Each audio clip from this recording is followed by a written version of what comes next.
All right, let's bring in Dan Bongino because he showed up this morning. We got him dressed and we brought him over. He's a former Secret Service agent, former NYPD officer, and author of Renegade Republican. You also have another book out, right? Yeah, well, Renegade Republican is my podcast, but Protecting the President is my book. Thanks for... Right, it's still out right now. Still out right now. And you're going to be on Outnumbered a little bit later. A little bit, yes. I will be the lucky guy. I like your socks. You know, I stole the idea from Pete Hegseth. I'm not kidding. Like, I used to wear black socks, and I saw Pete. I said, I'm definitely going to spice it up a bit. Well, take a look at this. Tie on for you guys. They look nice. I put a tie on today, which I never do. Let's see yours. I want plain Straight black. Yeah.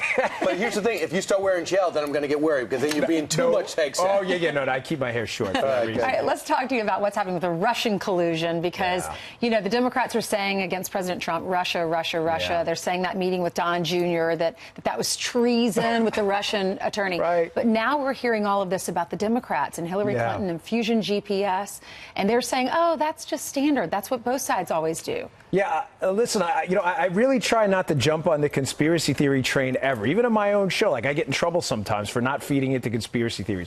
But how is this not the scandal of the century right now? We have the Democrats for 6 months, even more than that, who pumped us full. I mean, if you're a liberal today, don't you feel stupid that for 6 months you were told the biggest scandal in the world was Trump colluding with the Russians to tilt the course of an American election? Now we find out that the boomerang has come back and slammed the Democrats right in the face, and the entire time the Russian connection was through the DNC and the Clinton campaign. There's a couple of takeaways from this, though.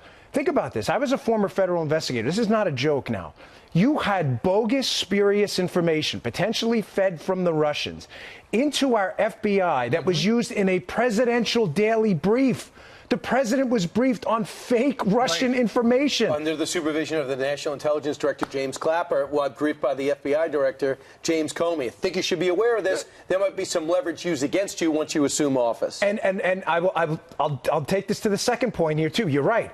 If this information was used, God forbid, in a judicial document to get a warrant to tap anyone or on the Trump campaign, I mean, you want to hear about a scandal? The FBI used fake Russian intel, potentially? Dan, I read in the New York Post this morning, this dossier was used to, apparently, to justify a FISA warrant to spy, monitor, the government monitors, not spies, on some members of the Trump campaign. So it's exactly what you were talking about. And it was paid for by the opponent, which is crazy. I mean, this is just, I saw your guest earlier, the Magnitsky lawyer.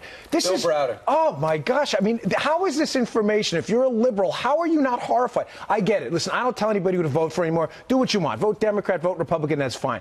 But if you're a liberal today who bought into this, how are you not horrified that people in your government at the spheres of power took fake Russian intel to start a counterintelligence investigation against the presidential candidate? This should be illegal. It should not happen. What happens next? I think Fusion GPS, right now, this has become a very serious investigation. You mean the group that took the fifth? They took the fifth. Fusion GPS has got to come clean. We have to see the bank records. And in those bank records, you have to look for one thing. And Catherine Herridge has been all over this. Yeah.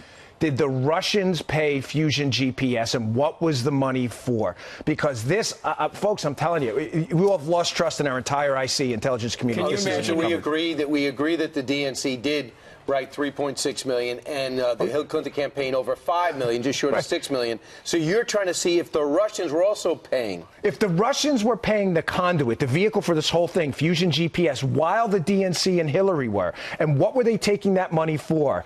Yeah, I mean, you have a monstrous scandal that really could change American politics forever. Man, oh, man. Meanwhile, let's talk a little bit about the terrible story earlier this month, that is to say, in Las Vegas, where Jesus Campos apparently walked in to the 32nd floor. He was a security guard at Mandalay Bay and wound up getting shot in the leg. Yeah. Now it is, and people were hailed as a hero. Where did he go between that night and his appearance on Ellen? Yeah. As it turns out now, Tucker had on his show last night somebody who suggested that he left the country, went to Mexico for a week.